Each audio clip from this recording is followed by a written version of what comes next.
Around 4:45 p.m. on February 11th, 1995, a 50-year-old man named Eric Tollett sat in his office in the furniture factory that he owned in Northumberland, which is a pretty rural country in northern England. From inside his office, all Eric could hear outside was the thumping of the rain on the roof. There was this low-pressure system in the area which was causing a really intense thunderstorm. In fact, the storm was so bad that Eric had actually decided to close the factory for the day so all his employees could stay home during the storm. He wasn't all that concerned about the lost profits that day. Instead, he was just using the time to catch up on some admin work and also spend some time with his family. Eric's girlfriend, whose name was Leslie, was at the factory with him, hanging out in the office as well, and also Eric's brother, whose name was Donald, had taken Leslie's 8-year-old son over to the factory's attached garage to go play. But as Eric shuffled through his paperwork and did a few things, and Leslie was over at the window looking outside, suddenly the door to his office swung open, and it was Leslie's 8-year-old son who came barging in. There's no Donald, and the son, he just looked totally panicked, and he immediately said that Donald had collapsed over in the attached garage. He and Leslie put their stuff down, they ran, and sure enough, when they got there was Donald laying on the ground. And so before Eric ran over to his brother to assess him to see what was going on, he just stopped right in the doorway and turned to Leslie and her son, and he told them, "Go back to my office and call 911. And as he's sort of feeling around for some sign of life, suddenly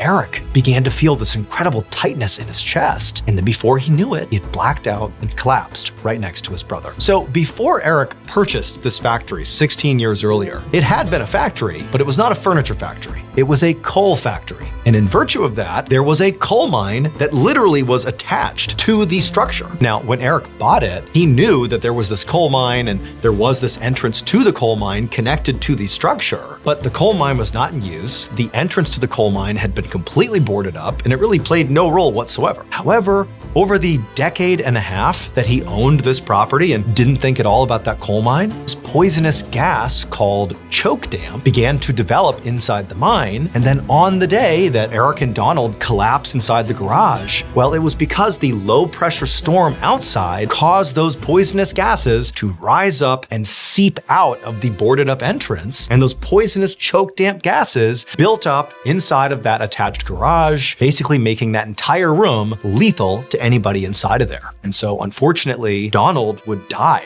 from poisoning. Eric, when he passed out, he nearly died, but he was pulled out in time and ultimately woke up in the hospital and he survived.